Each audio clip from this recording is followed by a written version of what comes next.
Welcome to Strip Cover Lit, where we squeeze the bigger picture of literature. I'm Adrian Fort, and we're here for another poetry discussion. A poetry discussion that comes to us from the wild mind of the dirty old man himself, Charles Bukowski. The poem in question: upon reading an interview with a best-selling novelist in our Metropolitan daily newspaper. The poem itself reads as such. He talks like he writes, and he has a face like a dove, untouched by externals. A little shiver of horror runs through me as I read about his comfortable, assured success. I am going to write an important novel next year, he says. Next year? I skip some paragraphs, but the interview goes on for 2.5 pages more. It's like milk spilled on a tablecloth. It's as soothing as talcum powder. It's the bones of an eaten fish. It's damp stain on a faded necktie. It's a gathering hum. This man is very fortunate that he is not standing in line at a soup kitchen. This man has no concept of failure because he is paid so well for it. I am lying on the bed reading. I drop the paper to the floor. Then I hear a sound. It is a small buzzing. I watch it flying, circling the room in an irregular pattern. Life, at last. It's interesting, isn't it? The idea, the popular idea of the writer as this very reserved, hands-off, austere individual, this very reserved, hands-off individual which observes but does not experience. This idea of the writer as someone to be revered versus the idea of Charles Bukowski as the scarred alley cat poet.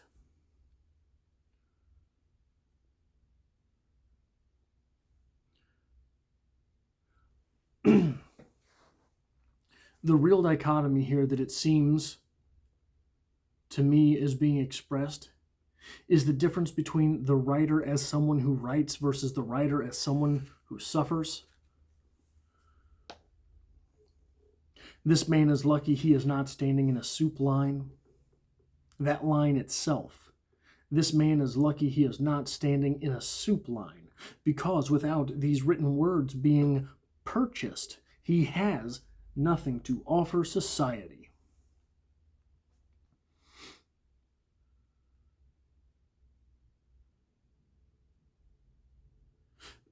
The idea of the MFA, the idea of the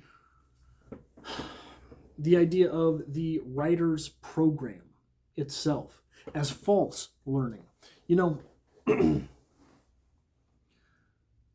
and I don't mean, I'm telling you this story because I think it holds water with this poem, not because of me. But when I graduated high school, the only option I had as far as college was concerned was community college. If you've ever gone to community college, you understand that community college is just a big game to squeeze as much money from you as possible. Like most university, like most paid for learning, including public school, because who pays for it? You do.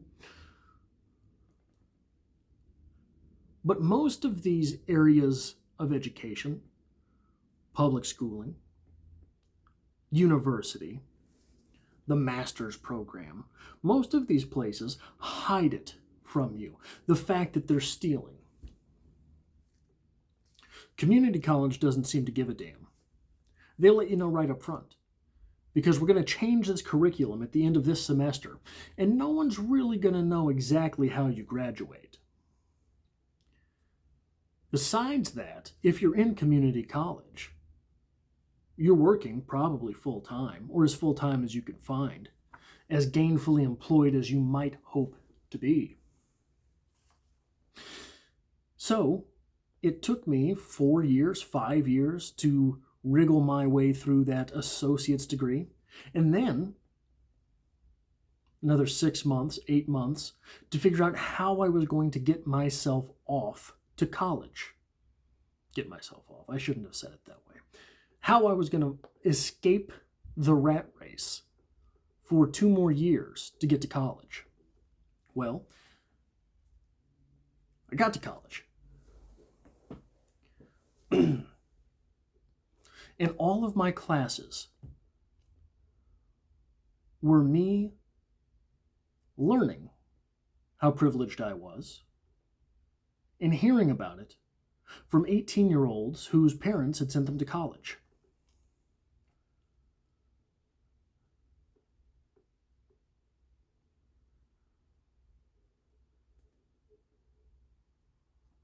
And when I finally graduated then, in order to pursue what I really wanted to do, got away and became a monk for 2 years to get a master's degree in creative writing.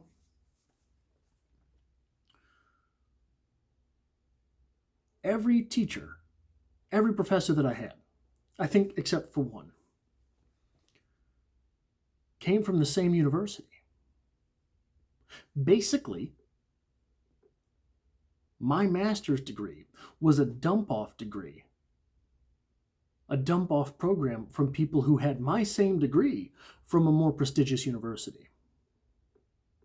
People who had gone to my university, and I'm telling you this 100% transparency. I had no fewer than 4 classmates. Very small program, mind you.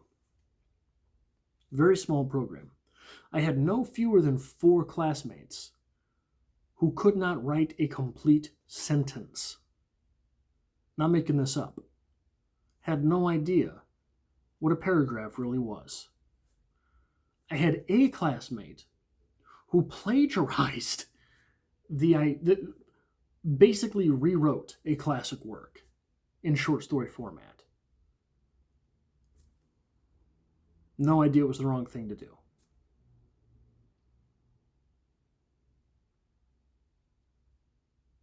So this idea that Bukowski is explaining here of the important writer who has important things to say and knows the things that he has to say are important because, well, that publishing house is going to put his books out. This is something that strikes close to home.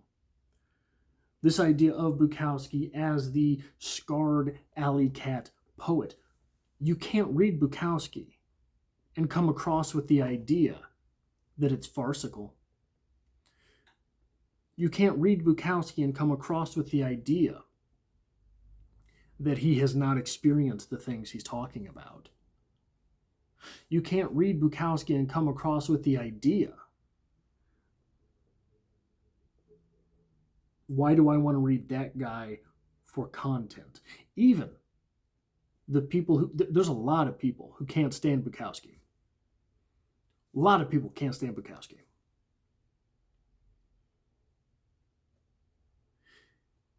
Many of them still have to concede that Bukowski is authentic. Maybe not what they consider artistic, but if part of artistic is authentic, he's got that piece in there.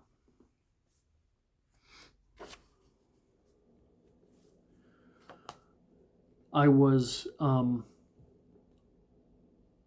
discussing, it was a falling out, really.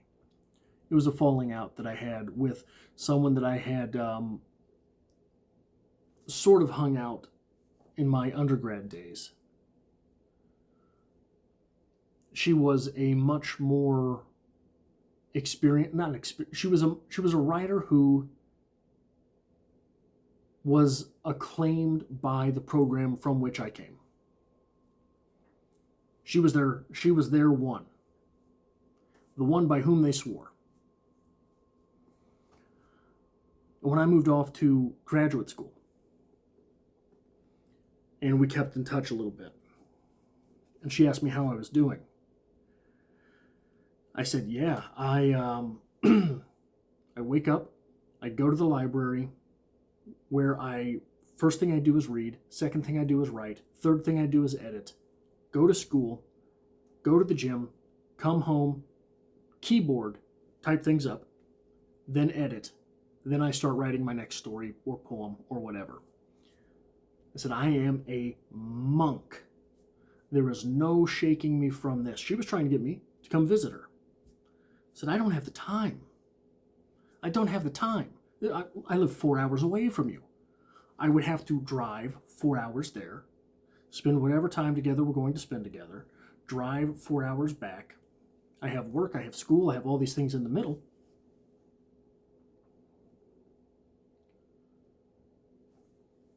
She tried to writer's guilt me. What if you run out of things to write about? I'd never been hit with that one. I'd never been hit with that one. I think that is the same argument that Bukowski is making here.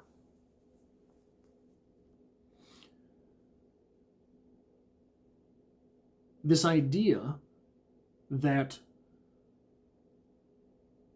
so it's kind of paradoxical, isn't it? Bukowski's talking about suffering. I'm talking about the monk status of writing. The writer in here is talking about having things to say. The writer with whom I was corresponding was talking about living. So the writer I was talking to's living versus Bukowski's suffering. Very different things. Once you have enough of the suffering, you don't have to do any more of the living to have everything you need to write about. He talks like he writes, and he has a face like a dove untouched by externals.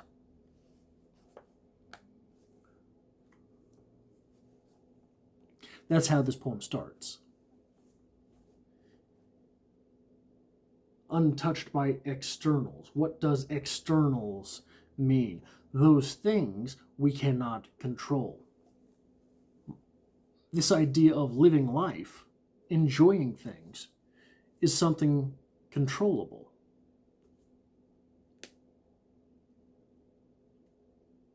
The idea of those things through which we suffer and have to learn ourselves, and by which everyone else, because we're all the same person.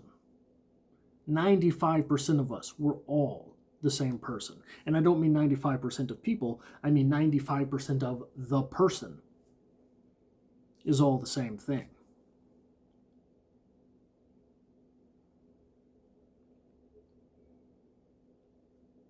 So what Bukowski's really doing here is explicating the difference between observation and authentic. And I think that the authenticity to Bukowski is much more important than the quote-unquote important things to say. That's all I have for this poetry discussion. If you like this sort of thing, it really helps me out here on the channel if you hit that like button. If you were here by chance but not designed, consider hitting the subscribe button in order to make sure that you are informed in the future of videos like this, because I have over 100, coming up on 150 now, poetry discussions on the channel, and I don't plan on stopping any time soon. I hope to see you back for the next video.